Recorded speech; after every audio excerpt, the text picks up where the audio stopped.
Although meron akong medyo naintindihan sa sinabi ni Pulong Duterte na hindi rin naman daw siya matalino pero hindi siya bobo. Correct me if I'm wrong, ha? O at least umamin siya na hindi siya matalino.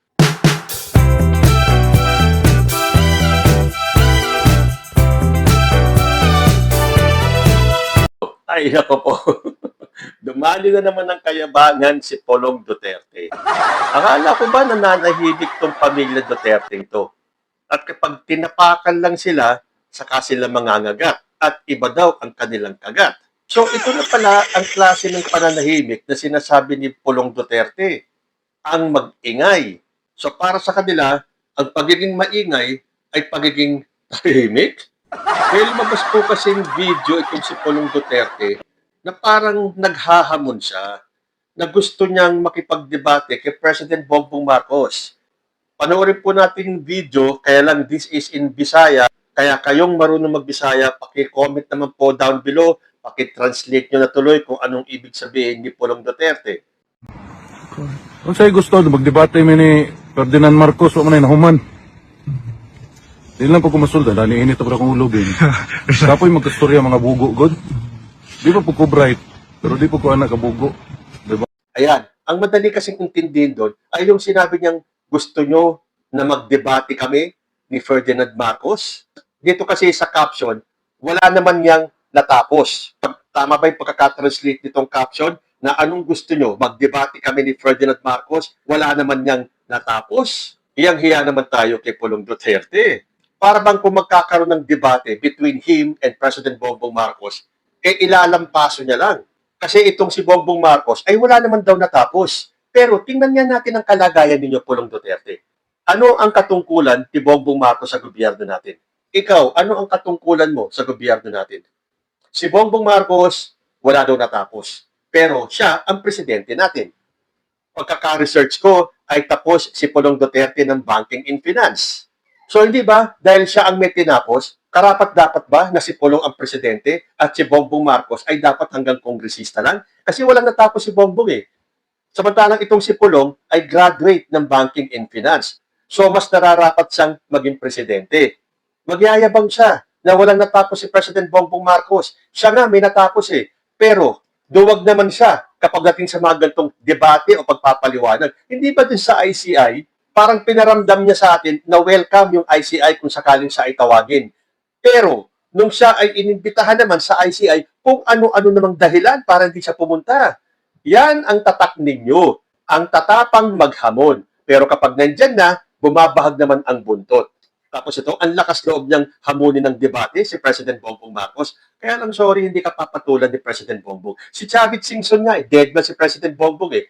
Ikaw pa kaya? At isa pa, aminin natin, walang-wala kayong mga Duterte sa utak ni President Bongbong Marcos. Lahat na ginawa ninyo. Lahat ng pagmumura, lahat ng pagbibintang, lahat ng pagrarally, ginawa nyo na. Ngayon nga, may balak pa kayong ipa-impeach si President Bongbong Marcos. Ipapa-impeach mo, anong dahilan?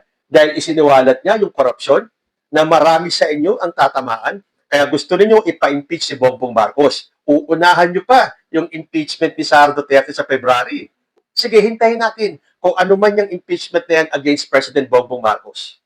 Pero in fairness, ang tanong naman ni Pulong Duterte, anong gusto nyo? Magdebate kami ni Ferdinand Marcos? Paano kung sumagot yung mga tinanong mo na oo, gusto namin makita magdebate kayo? Kakasa ka ba o uurong ka na naman? Yan kasi ang style ninyo eh. Ang tatapang ninyo, ang yayabang ninyo. Pero pagdating sa aktual, umuurong kayo. Yung mga paghamon nila, tapos in the end, uurong naman sila. Silang magkakapatid ganyan eh. Ang tatapang, pero kapag kailangan ng humarap para ipaliwanag yung confidential funds o yung 51 billion o yung sasapakin si ganito o sasampalin si ganyan, pero kapag actual na, wala na. Yan ba ang sinasabi ninyong strong? Yung pamilya bang yan ang sinasabi ninyong strong? Sino ngayon na lumalabas na strong sa weak leader? Yung nasa dahig ngayon? Yung nagsabing hindi niya kayang lutasin ang problema ng korupsyon sa bansang ito? O yung weak leader na nagsiwalat ng korupsyon kahit na maraming magalit sa kanya? Kaya nga nagsasama-sama lahat ng mga yan eh para patumbahin si President Bongbong Marcos. Kailangan nilang iupo si Sara Duterte by hook or by crook para ma-wipe out lahat ng problema nila. Wala ng impeachment si Sara, wala ng investigasyon, libre na lahat ng kaalyado nila na sangkot sa anomalya ng flood control.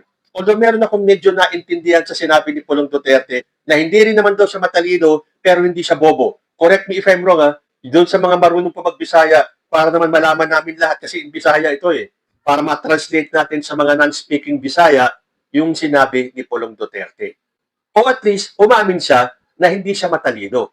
So kung hindi siya matalino, bakit siya nagkongresista? Hindi ba isa sa papel ng mga kongresista ay ang gumawa ng batas? Pero bakit ang balita ko, wala pang naipapasang bill o batas itong si Pulong?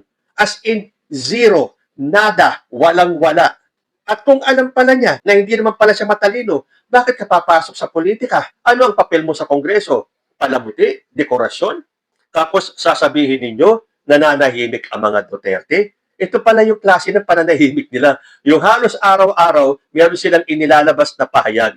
And mostly ng kanilang mga statements against the government.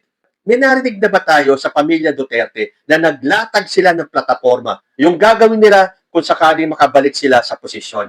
Ang naririnig natin sa mga alipores niya ay kesyo gaganda daw ang ekonomiya, bababa ang presyo ng bilihin, dadami ang negosyo, dadami ang trabaho. Para bang nung panahon ng tatay nila, hindi nangyari itong pagtaas ng dolyar, pagtaas ng bilihin, yung hirap ang ekonomiya, at kung ano-ano pa. Para bang for the first time in our lives, lahat ng yan ay nangyari sa ilalim ni President Bongbong Marcos. Yan ang gusto nilang palitawin. Ito mga Duterte ito, isama nyo na lahat ng alipores nila. Gusto nilang isipin ng taong bayan na lahat ng kaguluhan na ito, lahat ng mga negatibong nangyayari ngayon sa bansa natin ay dahil kay President Bongbong Marcos. Kayo-kayo na lang po ang naniniwala sa mga naratibo ninyo. So, okay. Aminado siya na hindi naman siya matalino, pero hindi siya bobo. I hope tama yung pagkakaintindi ko ha. Hindi naman siya matalino, pero hindi siya bobo. Sa tingin ninyo, kapag nagkaroon ng debate, kakayanin ni Pulong Duterte, si President Bongbong Marcos, yung presidenting na kung sino-sino ng world leaders ang kanyang nakausap at hinarap, kakayanin ba ni Pulong Duterte yung mga yon? Well, sa bagay, siya po ay graduate. Ang presidente natin, walang natapos. Pero, tinitingala si President Bongbong Marcos sa buong mundo. Sa kabila ng paninira ng mga DDS na mga Duterte kay President Bongbong Marcos, hindi nawawala ang paghanga ng buong mundo kay President Bongbong Marcos. Sana nga matuloy yung debate, although I doubt. Kung si Chavit nga, hindi pinansin ni Bongbong eh. Ito pa kayang si Pulong, na alam naman natin na nananahimik lang. Nananahimik ba o nag-iingay lang? So, huwag masyadong mayabang Pulong Duterte. Hindi yan nakukuha sa natapos. Si Bongbong Marcos ang magpapatunay na kahit hindi katapos, kung meron ka nito, pwede kang maging presidente ng ating bansa. Kesa naman sa nakatapos ka, pero kahit na isang bill or batas, ay wala ka pang naipapasa. Tapos maghahabon ka ng debate,